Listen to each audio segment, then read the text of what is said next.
This episode dives into one of the most explosive cases once investigated by the KZN Political Killings Task Team.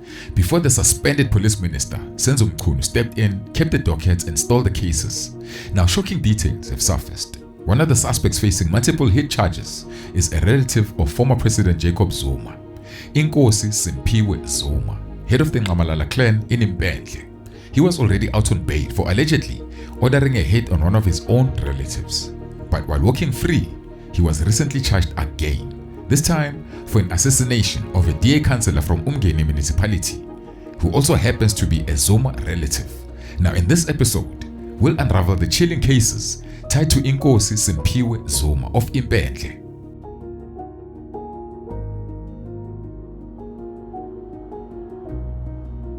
The dockets sent back to the Political Killings Task Team in KZN are explosive.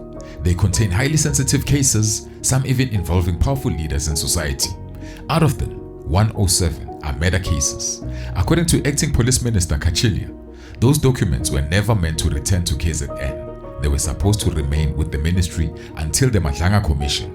Yet here we are, watching officials care more about the process than about real justice. Now let's be honest, the Madlanga Commission will not prosecute a single person. Its recommendation will gather dust, just like countless commissions before it. Why? Because at the end of the day, criminals will be taking decisions on other criminals. Meanwhile, the police actually have a legal mandate to keep the documents, because only through those documents can the suspects be arrested, not the commission. KZN holds the largest voter base in the country, and politics there is a deadly game.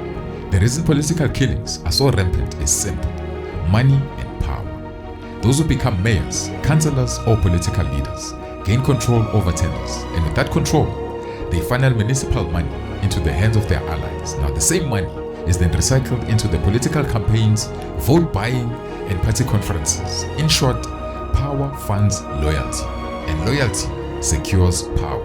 Now this vicious cycle is why political killings in KZN are unmatched compared to anywhere else in South Africa. Now behind every bullet is a battle for tenders, influence and control of the money. From Tatlam Kona's briefing, it was revealed that some of these cases already had warrants of arrests. And now, the shocking truth has surfaced that a close relative of former President Jacob Zuma has been arrested for the murder of two of his own relatives.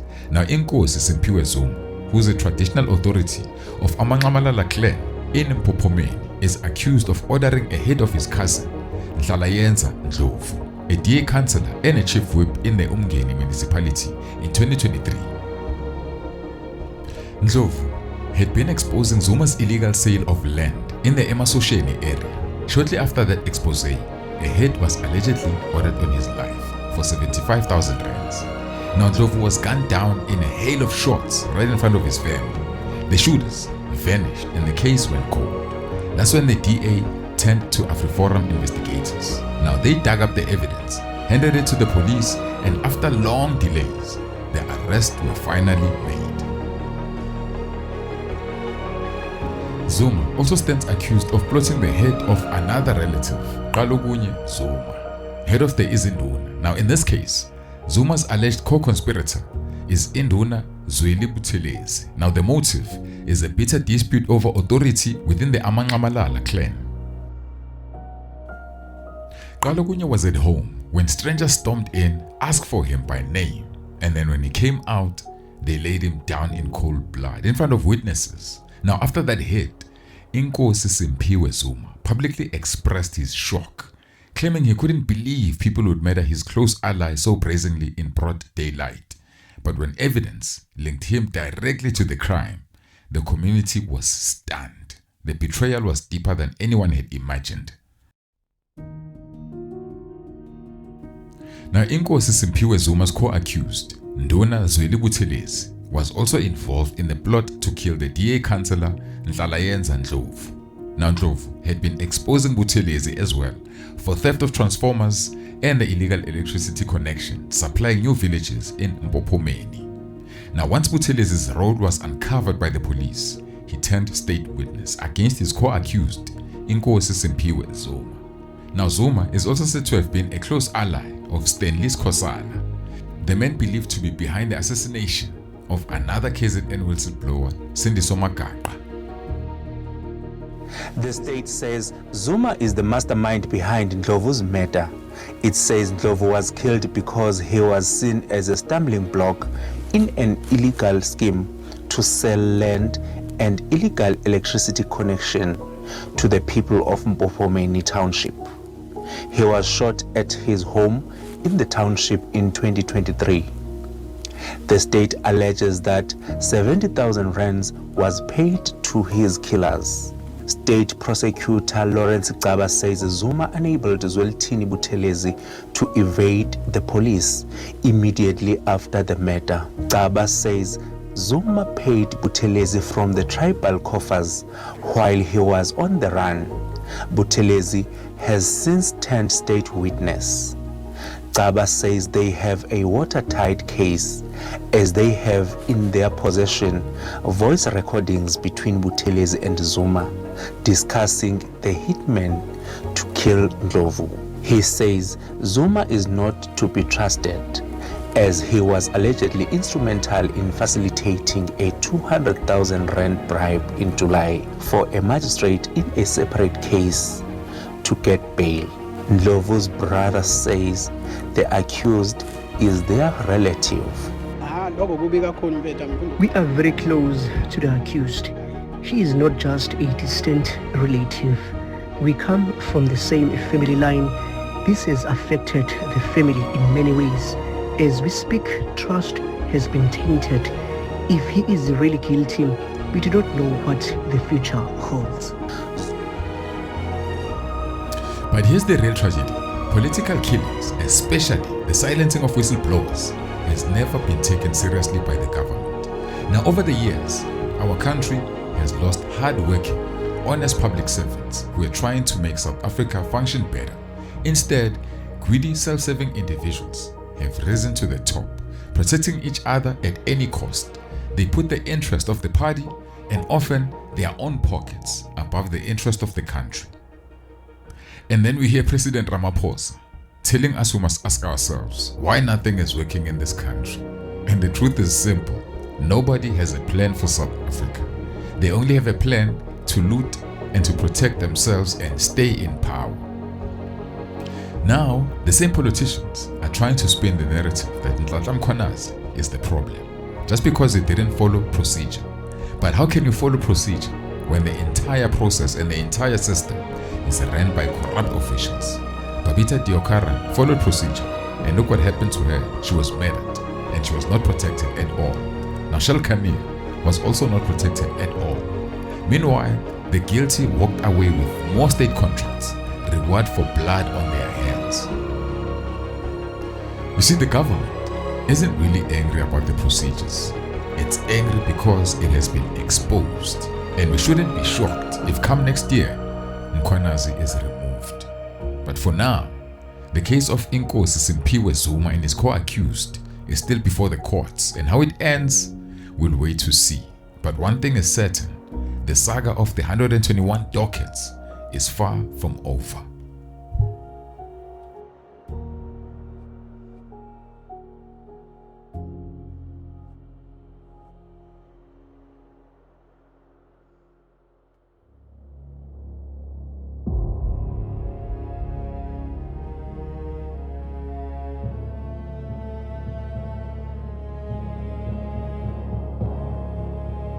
This episode dives into the world of Mozambican kidnapping kingpins who have shifted their operations into South Africa. Their main targets, wealthy business people from Mozambique and across South Africa. Now, over time, their modus operandi has become common that even local criminals have joined in. Recently, a kidnapper was gunned down by the police on the R21 near Benoni, and in Durban, a high-profile trial has dragged on for more than 5 years. It involves a businesswoman from a wealthy Durban family who was kidnapped for a staggering 175 million rands for ransom. She was held in captivity for over 160 days, locked in a dark room with a chain fastened to her ankle. Now, in this video, we'll uncover the kidnapping syndicate that have turned ransoms into one of the most feared criminal industries in Southern Africa.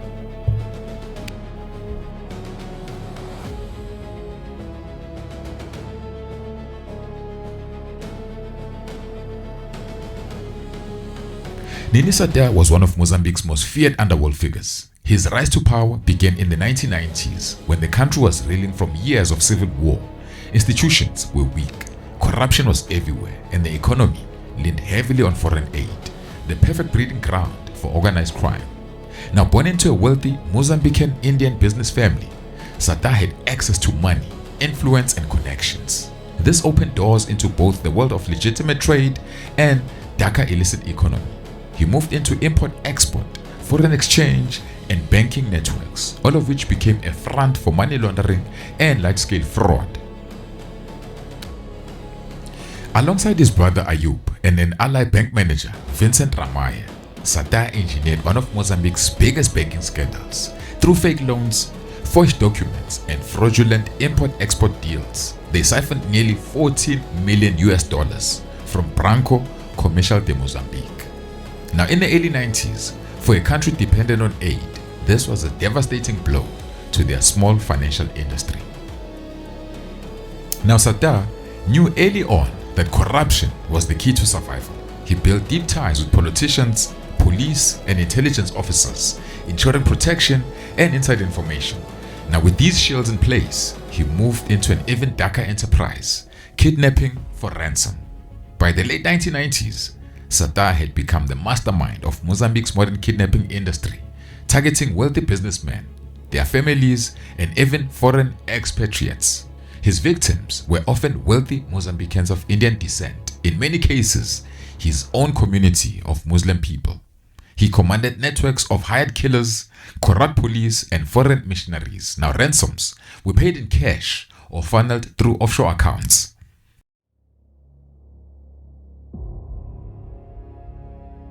Then came the murder that shook the nation. Investigative journalist Carlos Cardoso was digging deep into the banking fraud tied to the Satar family. Then in November of the year 2000, Cardoso was gunned down in Maputo. Evidence pointed to Nini Satar as the mastermind behind the hit. A desperate move to silence the journalist forever. It was the most infamous political assassination since Mozambique's independence, exposing the toxic web of crime, politics, and business.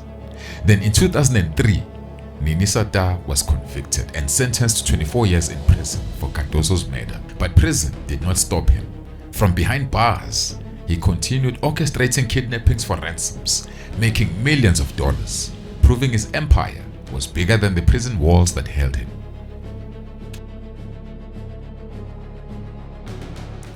In March of 2025, on a quiet morning during routine inspections, guards found Satar collapsed in his cell around 7:30 a.m. He was declared dead, reportedly from seizures possibly linked to a lingering health problem after COVID-19.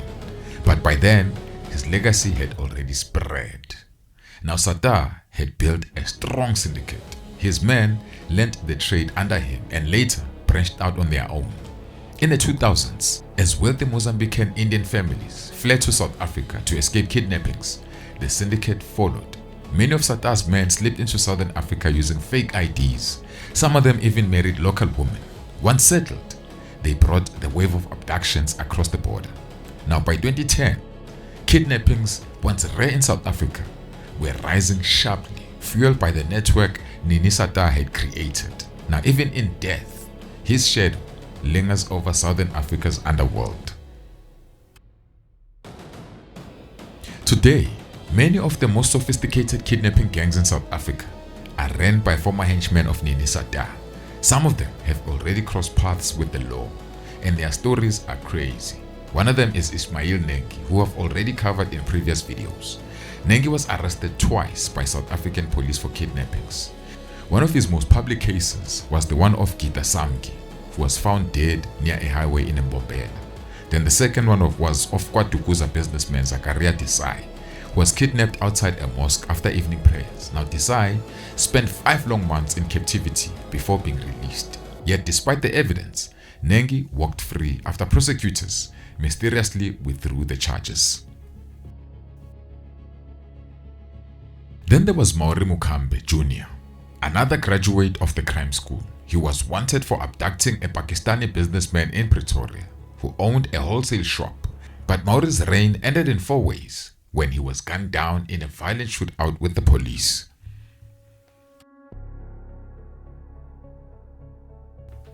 Most recently, another one of Nini Satar's proteges, Dollar Man, met his end in Benoni. On the 23rd of July, an Indian businessman was kidnapped right outside his premises in Benoni and taken to a hideout in Alexander. His kidnappers demanded 15 million rands in ransom. Now Dollar Man was already on the run, wanted both in Mozambique and in South Africa. Police linked him to at least 5 other kidnappings, as well as car hijackings, housebreakings, and illegal weapons possession. Now police intel eventually tracked him down to Bruma, east of Johannesburg, but when officers tried to intercept him, he sped off racing towards OR Tambo International Airport. Now on the R21, in a desperate attempt to cause chaos, he opened fire at a passing cash in transit van, terrifying the guards. Now the chase ended near Benoni when the police boxed him in along the highway. Trapped, Dollar Man came out shooting. Now the officers returned fire, taking him out on the spot. His bloody end marked another violent chapter in the criminal empire once built by Nini Satar.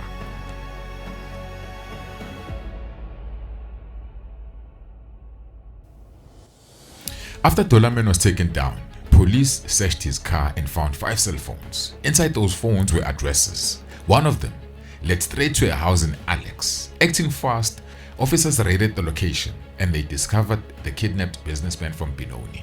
He was rescued alive and finally reunited with his family. Now Dollar Man was one of 21 dangerous criminals on Mozambique's National Criminal Investigation Service's most wanted list. Now 2 others from that list is Jose Omega Tembe and Arthur Da Silva Mondlane.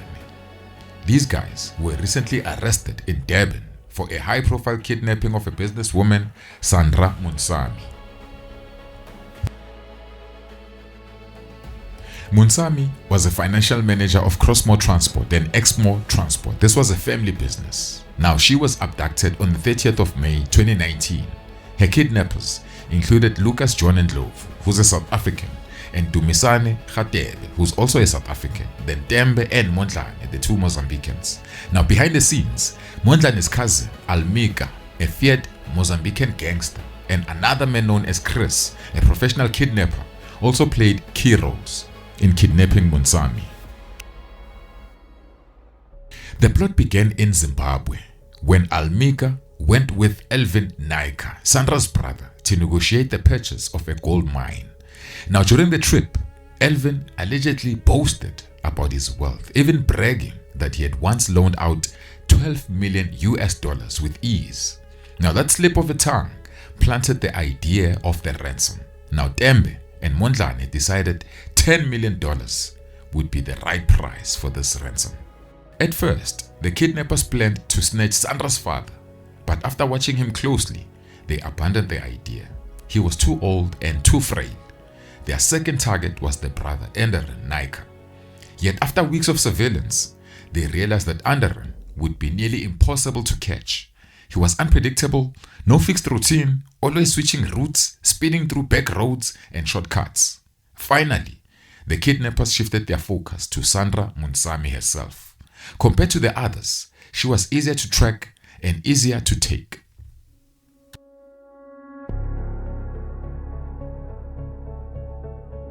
The funding for the kidnapping was shared between Almika, Tembe and Mondlane. Now Mondlane acted as the second in command, the link between Tembe and Almika, and he handled all the tech resources needed for the operation. Now during the planning phase, the gang stayed in a Durban flat owned by a woman named Luleka. From there, they hired an extraction team to help carry out the abduction. Now before striking, the kidnappers launched an intense surveillance on their target. They even befriended several of the drivers from Sandra Munsami's company, now sitting with them and fishing for information about her daily movements. Now at one point, Tembe and Mondlane even tried to find jobs as drivers in the company.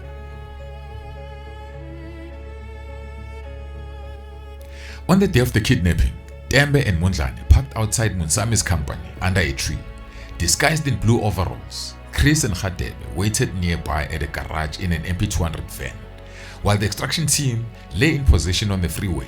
Now as Sandra Munsami drove onto the off-ramp, the NP200 suddenly swerved in front of the car and stopped dead, forcing her to brake hard. Now within seconds, she was pulled from the vehicle and shoved into the extraction team's van. Later, she was handed over to Tembe and Mondlane, who stuffed her into the boot of their car and drove her straight to Mpumalanga. The kidnappers had a strategy. Victims taken from South Africa or Mozambique were always held near the border. That way, if the heat from investigators got too close, they could quickly smuggle the hostage across the border and invade tracking technology.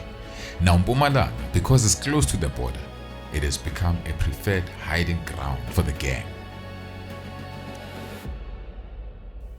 Muntami was locked into a room that had been turned into a prison. Now the windows, sealed with plywood, leaving the space in complete darkness. Now the room had an insert, but even then, escape was impossible. A heavy chain about 10 meters long was fixed to her ankle, allowing her just enough room to reach the shower, the toilet and the bed. Now 2 guys were stationed in the house around the clock, watching her every move 24/7. Now finally, police caught a break when intel led them to Tembe and Mondlane. The 2 were arrested in a parking lot of a Honeydew Mall on Johannesburg's West Rand, shortly after leaving a gym. During the arrest, officers seized 2 cell phones from the suspects. Inside was a crucial lead. Acting on it, the Hawks and the SWAT team moved in on the house where they believed Sandra Munsami was being held. Now the rescue wasn't easy. Both the front door and the back door were heavily reinforced, impossible to breach quickly.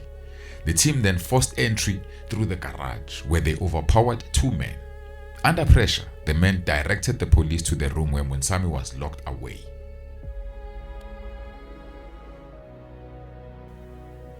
When the officers burst inside, they found her on the bed, traumatized, terrified and chained by one leg.